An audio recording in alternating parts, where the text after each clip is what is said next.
Barakatah Yahweh, Barakatah Yahushai, Barakatah Yahweh, Barakatah Yahushai, Barakatah Yahweh, Barakatah Yahushai, Barakatah Yahweh, Bashim, Yahushai, Bashim, Kadash. Double honors and salutations to the elders and apostles of Great Millstone who rule well in the name of the Lord Hamashiach Yahushai, and to the brothers and the Akim and Akwath throughout the four corners of the earth, holding on to the testament of the Lord Hamashiach Yahushai. Shalom. Yeah, so the situation in the in the Middle East between the so-called Palestinians and the so-called Israelis, man, it just shows you that there'll never be peace, between Edom and Ishmael. All right, it's that clear. All right, and the Lord is going to allow it to stay that way till they get taken out of the way. All right, because the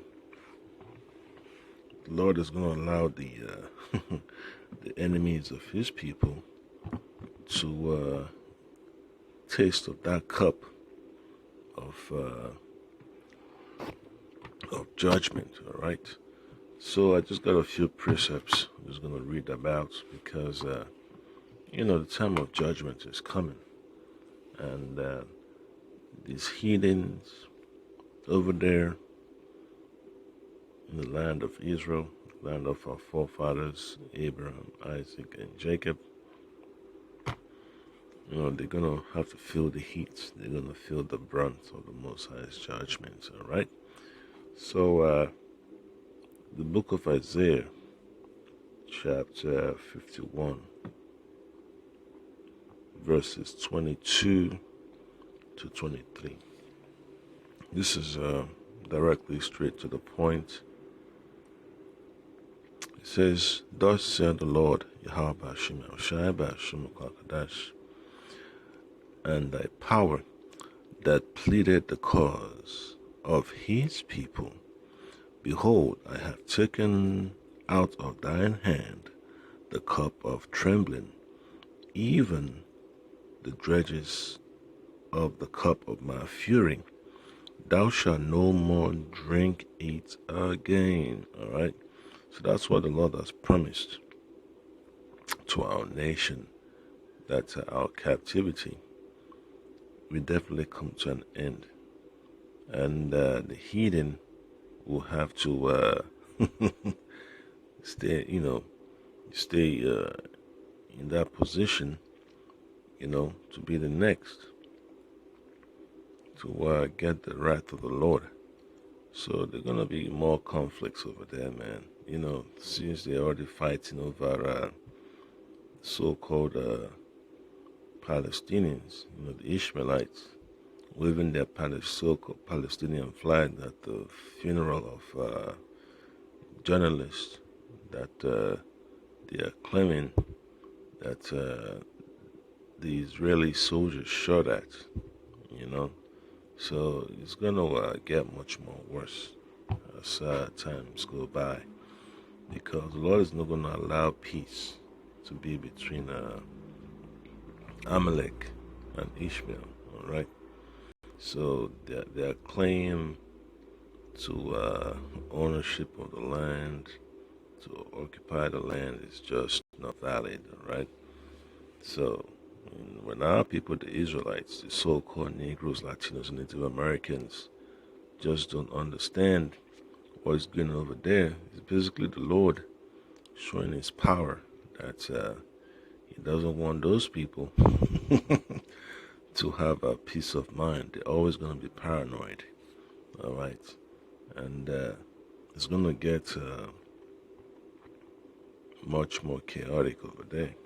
And this is what the Lord said in Isaiah 51, verse 23.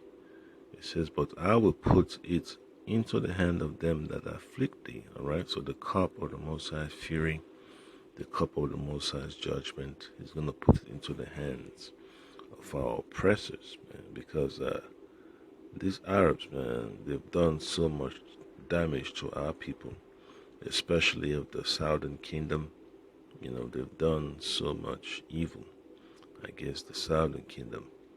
And the Lord is going to make them pay for that, man. Because over there in Africa, man, Jake always have to deal with the oppression of Ishmael, man. You see Jake's going abroad to all these Arab countries, man. There's always some negative vibe, man. They're gonna get from Ishmael. All right. So the Lord is just gonna let Ishmael get it, because they've been horrible, to Jake's, and it's just gonna get worse. The Lord's gonna make them drink of that cup. So it says in verse 23, it says, which have said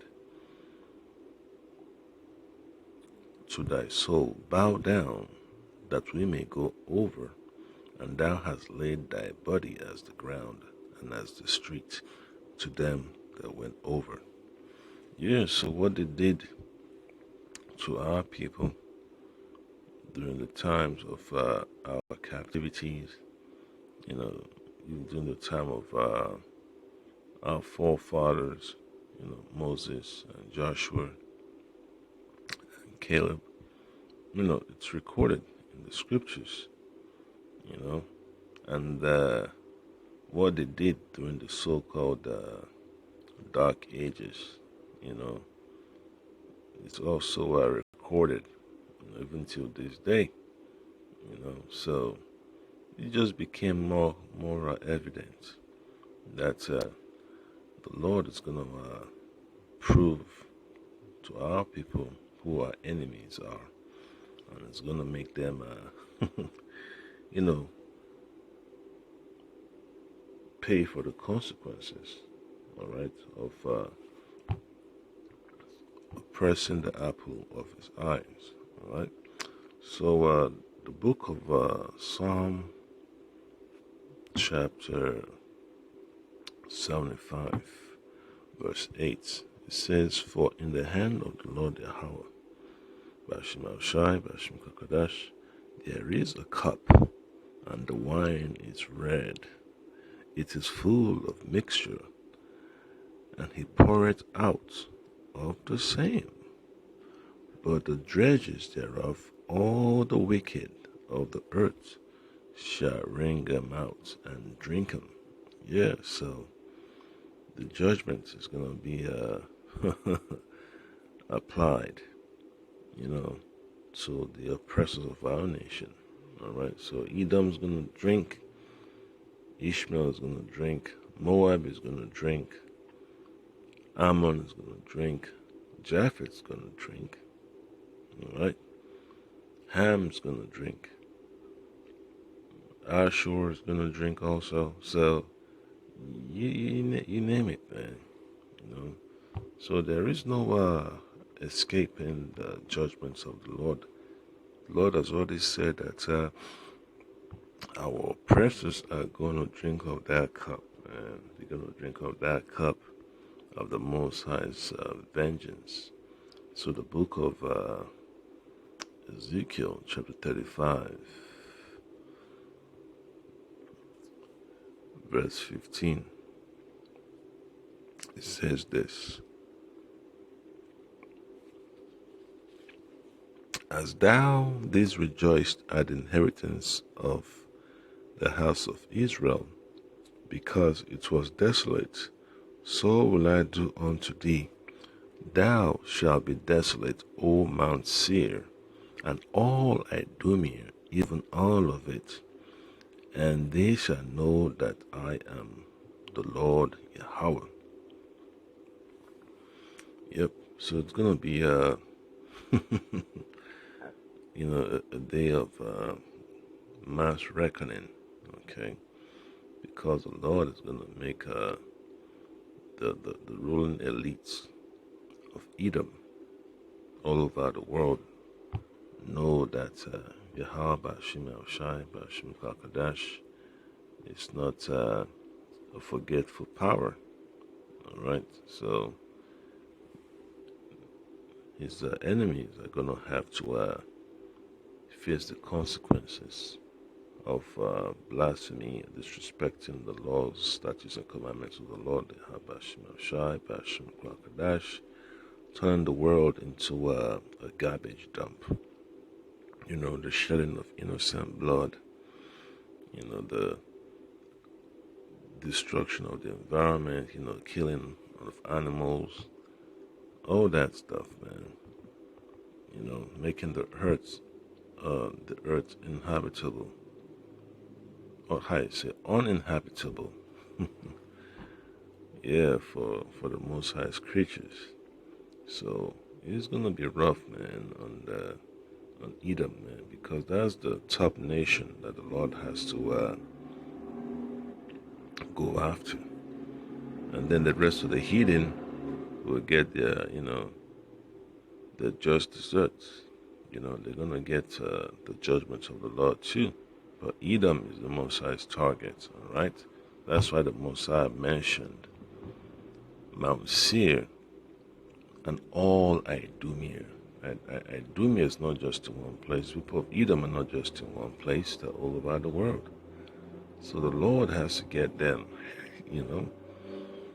Yeah, so the Lord has to go after them, in the very, very, very, very near future, because the Lord is already, how I say, it's already aware of the travesty they've committed against His anointed, and it's only a matter of time the Lord fulfills His will against them.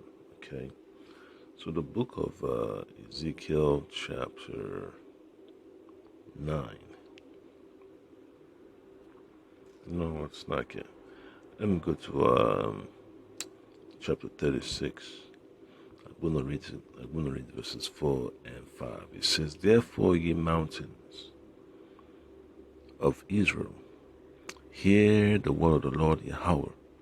Thus said the Lord Yahweh to the mountains, and to the hills, and to the rivers, and to the valleys, and to the desolate places, and to the cities that are forsaken, which became a prey and a derision to the residue of the heathen that are round about.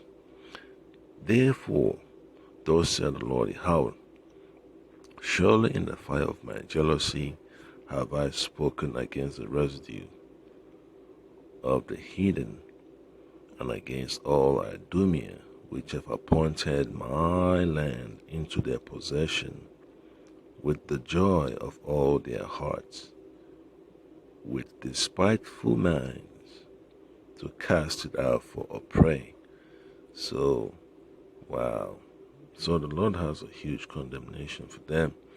So it's going to be a rough experience, because they all want to stake a claim, but it's not going to be accepted by the Lord. So let me play this clip, man. You've always seen it, but you just see the interactions between the folks in uniform and weapons, and the folks mourning the loss of a journalist, a woman at that. Trouble, they're beating the crowd back here. While the casket has been taken through the gates there, they're holding back large numbers of the crowd, but I'm not sure what's going on here. You can see these pictures too, right?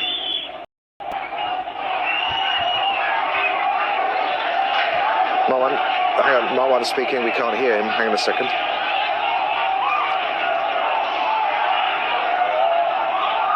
Marwan, I think we can hear you now. I've never seen security forces attack a funeral with such audacity, with such chutzpah. The way this scene is evolving right now in front of us. They are trying to carry, and they're trying to bury one of their own, and the police is there as if there is an enemy ahead of them. It's their own victim being buried, and here they are with such an incredible rudeness. Again. Yeah, so that's Amalek for you, man. He wants to hold on to power so bad, but the Lord will use those Ishmaelites as how you say it, man, as torn in the flesh. Yeah, so expect more of these interactions, man, because Amalek is sitting in a power seat, seat of authority, and they're gonna enjoy the goodies, but at the same time, on their way down, they're gonna have to deal with the disappointment, the shame, and the violence of being overthrown by the power of Yahweh, Bashim Yahushai, Bashim Kwakadash. All right. So another precept is gonna be from the book of Proverbs, Proverbs chapter 11, verse 21. It says, "Though hand join in hand, the wicked shall not be unpunished, but the seed of the righteous shall be saved." All right. So when the Arabs and the Amalekites, they conspired, against our people, especially the southern kingdom that were dwelling over there in West Africa and in Europe during the Dark Ages. What do you think they did later on? Our people became slaves. Pushed out of Spain and Portugal and Italy. You know what they did in the Netherlands, in England, and all that stuff. You remember what they did in Constantinople. Yeah, what they did is what you call the so-called Holy Roman Empire. Yeah, so it's no big surprise. So they're gonna have to deal with it because the Ottoman Turks and the Arabs, man, they work together to bring down our people. So that's exactly what it's all about, man. The Ishmaelites and Edomites, they worked hand in hand. So there is no doubt about that the Lord is going to bring judgment against them. So this is just a prelude, to the chaos that's on its way. Okay, so the book of Job, Job chapter 20, verse 22. It says, "In the fullness of his sufficiency, he shall be in straits. Every hand of the wicked shall come upon him." Okay, so it's gonna be rough for these Edomite elites, man, that want to dominate the world. Using NATO, using the EU, using America. It's gonna be rough for them. Even using Turkey and Russia. So it's gonna be a time of their downfall. Okay, so Esau's gonna go down, man. These smaller nations that have acquired weapons, they're gonna be the stumbling block that would that the Lord Bashim shall use to deplete Esau's power. Then the Lord will have to let his angels finish up Esau, man. So there is no strange interpretation about what the Lord's going to do to the elites of this world. So, the folks that have a weak constitution of mind, they could run around and scream anti-Semitism, hate speech this, hate speech that, striking brothers channel. That doesn't really bother the man of the Lord, because the judgment of the Lord has to take place. So, hey, you just have to ride with the Lord's plan, man, because the Lord is a fair and just power. So, what else? What else, man, can the elect ask for? So that's the point that I came. Abaratazar, the Lord Amashaki, Awashai, Bashim, Kakadash, will continue to let us see his power being displayed upon the face of the earth, because the Lord has to work his work, man. He has to work his work. Yeah, man. So it's a beautiful thing, man. You just want to see how the Lord will, put these people against each other, all because they wanna be in a position of authority. So that's the point that I came. Abaratazar, you've been edified, and just understand, man. This a struggle for that birthright, man. Struggle for the birthright. So, stay on your P's and Q's and be circumspect. Shalom.